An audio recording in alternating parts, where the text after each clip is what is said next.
Hello friends. हमारी class चल रही थी खलजी वंश। खलजी वंश के अंतर्गत हम आज फिरोज खलजी का अध्ययन कर रहे हैं। जलालुद्दीन फिरोज खलजी 13 जून 1290 ईस्वी के दिन किलखोरी में अपना राज्याभिषेक करवाया और फिरोज शाह की उपाधि धारण की। राज्याभिषेक के समय उसकी आयु 70 वर्ष की थी। वह काफ़ी वृद्ध हो चुका था। सुल्तान बन जाने के बाद भी उसने दिल्ली जाने का साहस नहीं किया, क्योंकि तुर्क सरदार और दिल्ली की जनता उसे मान्यता देने की स्थिति में नहीं थी। सामान्य जनता उसे सिंहासन का अपहरणकर्ता मानती थी, परंतु जलालुद्दीन ने अपनी चारित्रिक श्रेष्ठता, उदारता, धार्मिक प्रवृत्ति के द्वारा शीघ्र ही लोगों का दिल जीत लिया। जलालुद्दीन ने शासन के प्रति जो नीति अपनाई वह बलबन के विपरीत थी। बलबन की जहाँ कठोर और लौह रक्त की नीति थी, वहीं उसकी जलालुद्दीन की उदार नीति थी। वृद्ध सुल्तान जलालुद्दीन ने प्रेम सद्भावना के साथ शासन करने का प्रयास किया। वह सबके लिए दयावान था। उसने अपने अमीरों के साथ मित्र की भांति व्यवहार किया। उसे रक्तपात, कठोर दंड से घृणा थी। उसके मुख्य सलाहकार अहमद सप ने उसे कई बार समयानुकूल कठोर नीति अपनाने की सलाह दी, परंतु धर्मभीरु ईश्वर से डरता था। जलालुद्दीन ने उसकी राय पर ध्यान नहीं दिया। परिणाम स्वरूप अमीर सरदार वर्ग में वह शीघ्र ही अलोकप्रिय हो गया। मलिक छज्जू का विद्रोह। उसके शासन की अन्य महत्वपूर्ण घटना मलिक छज्जू का विद्रोह था। सुल्तान की असाधारण विनम्रता से लोगों में विद्रोह की भावना उत्पन्न हो गई। उसके राज्याभिषेक के लगभग 2 माह बाद ही बलबन के भतीजे मलिक छज्जू ने विद्रोह कर दिया। उसने मुगिसुद्दीन की उपाधि धारण की और सिंहासन पर अधिकार जताने के लिए दिल्ली की तरफ कूच किया। विद्रोह की सूचना मिलते ही जलालुद्दीन स्वयं विद्रोह को दबाने के लिए चल पड़ा। सुल्तान के पुत्र अरकली खान ने बाढ़ से भरी काली नदी को पार कर विद्रोहियों पर अचानक आक्रमण कर दिया। विद्रोही को परास्त हो गए। मलिक छज्जू सहित बहुत अन्य तुर्की सरदारों को बंदी बना लिया गया।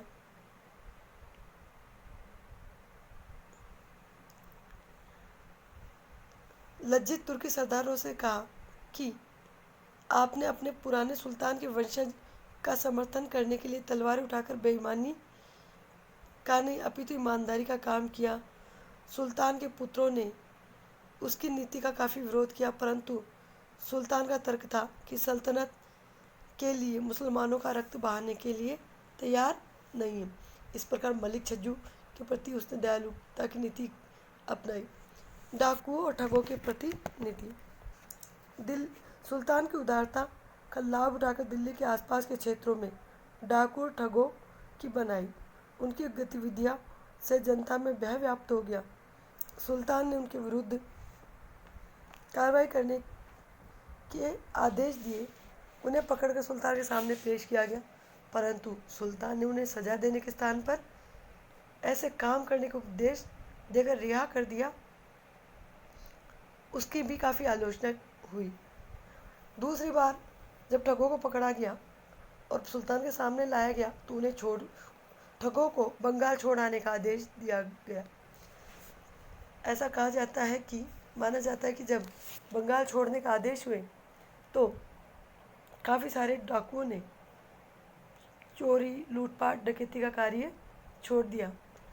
इस प्रकार डाकुओं को प्रति भी उसने दयालुता की नीति अपनाई। अमीरों का षड्यंत्र। सुल्तान के शांत समाजशील स्वभाव से अमीरों को असंतुष्ट बना दिया। वे खुलेआम कहने लगे कि सुल्तान को शासन करना नहीं आता।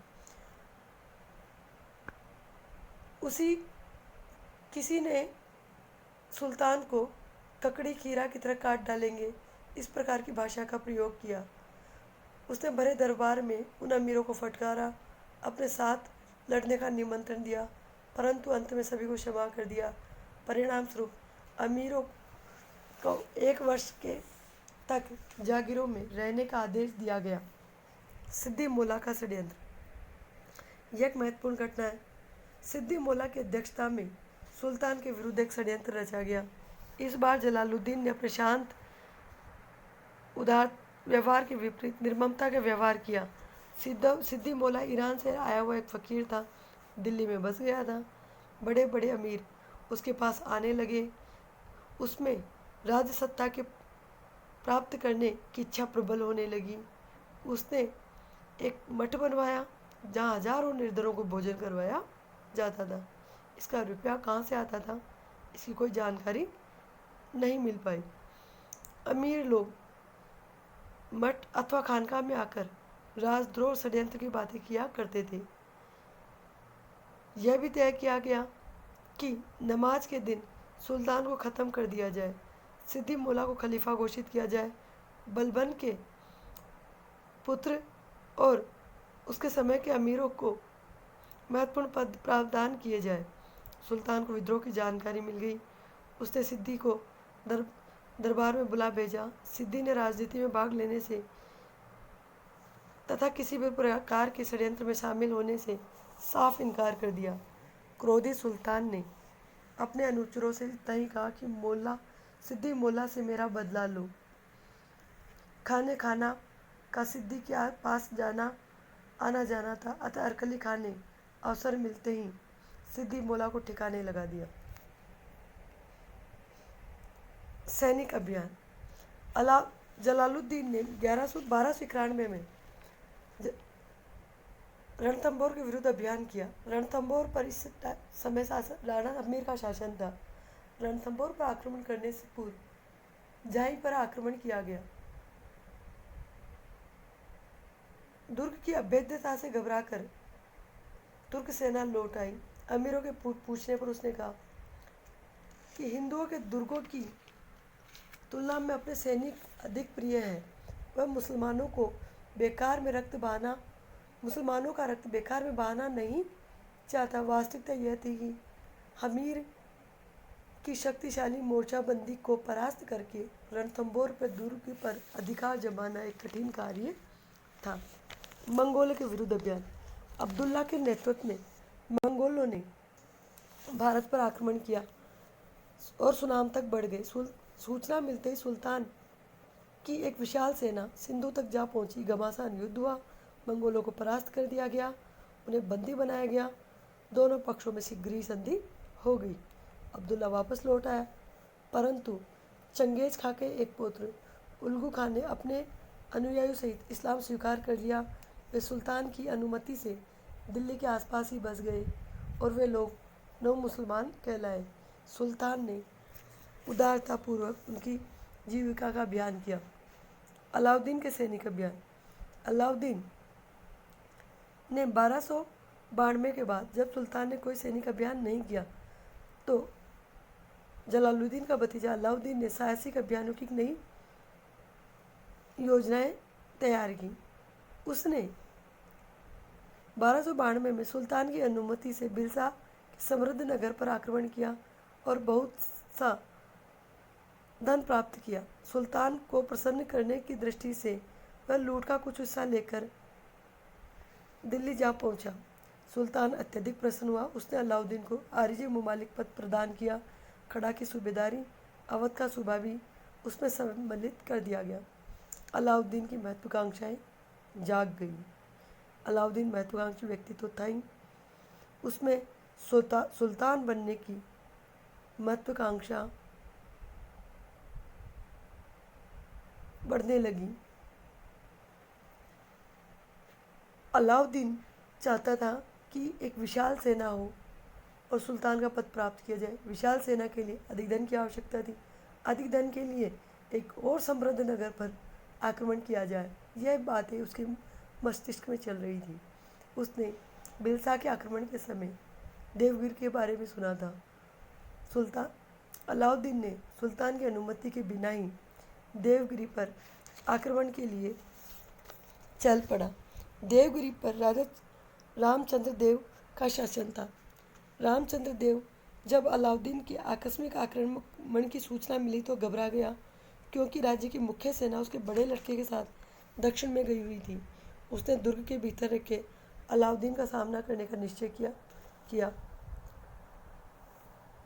रामचंद्र देव ने अलाउद्दीन से मांग की कि उसे धन दे दिया जाए और अलाउद्दीन ने भी वापसी तैयारियां शुरू कर दी। तभी रामचंद्र देव का पुत्र शंकर देव दक्षिण से सेना सहित लौट आया। उसे अलाउद्दीन को धन वापस कर चुपचाप लौट जाने की धमकी दे दी। अलाउद्दीन ने दुर्ग की नाकेबंदी के लिए 1000 घुड़सवारों को छोड़कर शेष को सेना सहित शंकर देव का सामना करने के लिए आक्रमण कर दिया। दिल्ली की मुख्य सेना आ पहुंची। वे घबराकर मैदान से भाग खड़े हुए। इस प्रकार अलाउद्दीन हारी हुई बाजी जीत ली। जब दुर्ग में मजबूत नाकेबंदी कर दी, दुर्भाग्यवश रसद की कमी पैदा हुई। परिणाम स्वरूप रामचंद्र देव पुनः संधि के लिए विवश होना पड़ा। अलाउद्दीन ने इस बार पहले से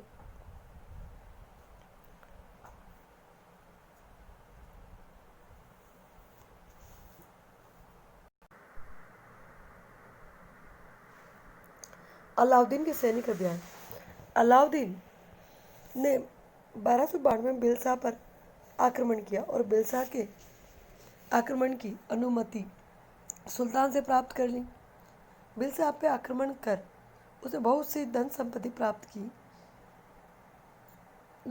सुल्तान को उसने लूट का कुछ हिस्सा भी भेजा। सुल्तान अत्यधिक खुश हो गया और उसने अलाउद्दीन को आरिजी ममालिक का पद प्रदान किया, कड़ा की सूबेदारी प्रदान की और कड़ा सूबे में अवध का सूबा भी सम्मिलित कर दिया गया। अलाउद्दीन महत्वाकांक्षी व्यक्ति था। उसमें सुल्तान बनने की महत्वाकांक्षा जाग उठी। सुल्तान के लिए एक बड़ी सेना होना आवश्यक है। इसके लिए एक बहुत अधिक धन की आवश्यकता महसूस हुई। उसने और एक समृद्ध नगर पर आक्रमण करने की योजना बनाई। जब बिलसा पर आक्रमण किया था, अलाउद्दीन ने देवगिरी के बारे में सुना था कि देवगिरी एक समृद्ध नगर है। अलाउद्दीन ने देवगिरी की ओर कूच की। देवगिरी का शासक रामचंद्र देव था।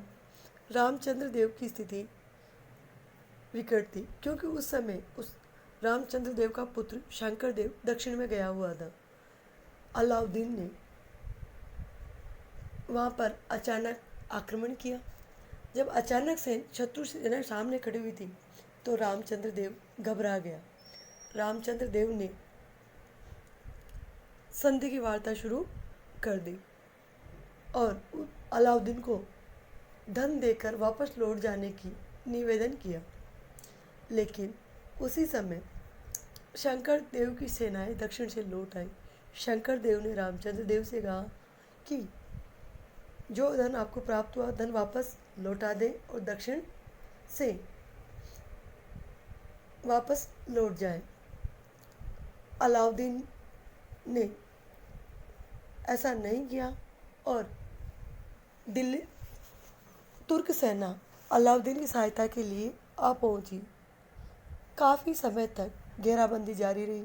जब रामचंद्र देव के यहाँ रसदापूर्ति कम होने लगी और अधिक दिनों तक घेराबंदी में रहना स्वीकार नहीं किया, तब संधि वार्ता शुरू की गई और अलाउद्दीन को बहुत सा धन दिया गया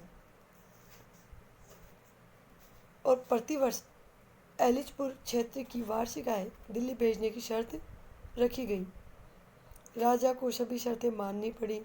अलाउद्दीन के इस अभियान से कितनी धन संपदा लेकर लौटा, इसका लेखा जोखा संभव नहीं, परंतु इस अभियान के बाद उसके जीवन में एक महत्वपूर्ण घटना घटी। अभियान से प्राप्त धन से वे सब साधन जुटा लिए गए जो सुल्तान की पद प्राप्ति के लिए आवश्यक थे। अलाउद्दीन की यह शानदार सफलता थी। इस सफलता ने उसे एक विजेता निपुण सेनानायक सिद्ध कर दिया। संपूर्ण योजना को गोपनीय तरीके से अमल में लाना और जिसकी सूचना सुल्तान को नहीं होना उसकी धूर्तता को उजागर करती है। इस अभियान के बाद अलाउद्दीन कड़ा का मार्ग पकड़ा और उस समय सुल्तान ग्वालियर में ठहरा हुआ था। यहीं उसने पहली बार जानकारी मिली कि अलाउद्दीन बिना पूछे अब तक क्या क्या किया और कितनी संपदा के साथ लौट रहा है।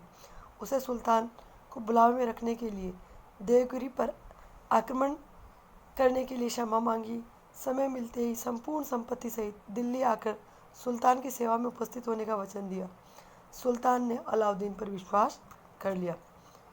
अलाउद्दीन कड़ा मणिपुर पहुंच गया। इसके बाद अत्यधिक कुशलतापूर्वक योजना बनाकर सुल्तान को कड़ा आने के लिए राजी कर लिया। सुल्तान कड़ा आ गया।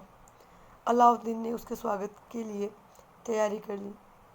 अलाउद्दीन ने नाव पर जाकर सुल्तान से क्षमा याचना मांगी। बाद में सुल्तान नाव से उतरने के लिए आगे बढ़ा, तभी अलाउद्दीन के संकेत पर सुल्तान पर घातक प्रहार किया गया। सुल्तान को तत्काल मौत के घाट उतार दिया गया। इसके बाद शाही सेना पर आक्रमण करके उसे खदेड़ दिया गया। 20 जुलाई 1296 के दिन उदार शासक जलालुद्दीन का अंत अलाउद्दीन ने कर दिया और 20 जुलाई के दिन अपने आप को सुल्तान घोषित किया गया। मर्द सुल्तान के कटे हुए सिर को, जिसमें से अभी भी रक्त टपक रहा था, एक भाले पर टांगकर इधर उधर घुमाया गया। जलालुद्दीन का मूल्यांकन जब हम करते हैं तो वह एक उदार शासक प्रतीत होता है, एक सफल सेनानायक। उसकी सफलता मंगोलों के विरुद्ध अभियान में देखी जा सकती है, परंतु उसकी उदारता के कारण बहुत से इतिहासकारों ने उसे दुर्बल, धर्मभीरू बताया गया। डॉक्टर लाल के अनुसार ऐसा अकुशल शासक निश्चय ही दिल्ली के सिंहासन के अयोग्य था। धन्यवाद। आगे की कक्षा में हम अलाउद्दीन के बारे में पढ़ेंगे।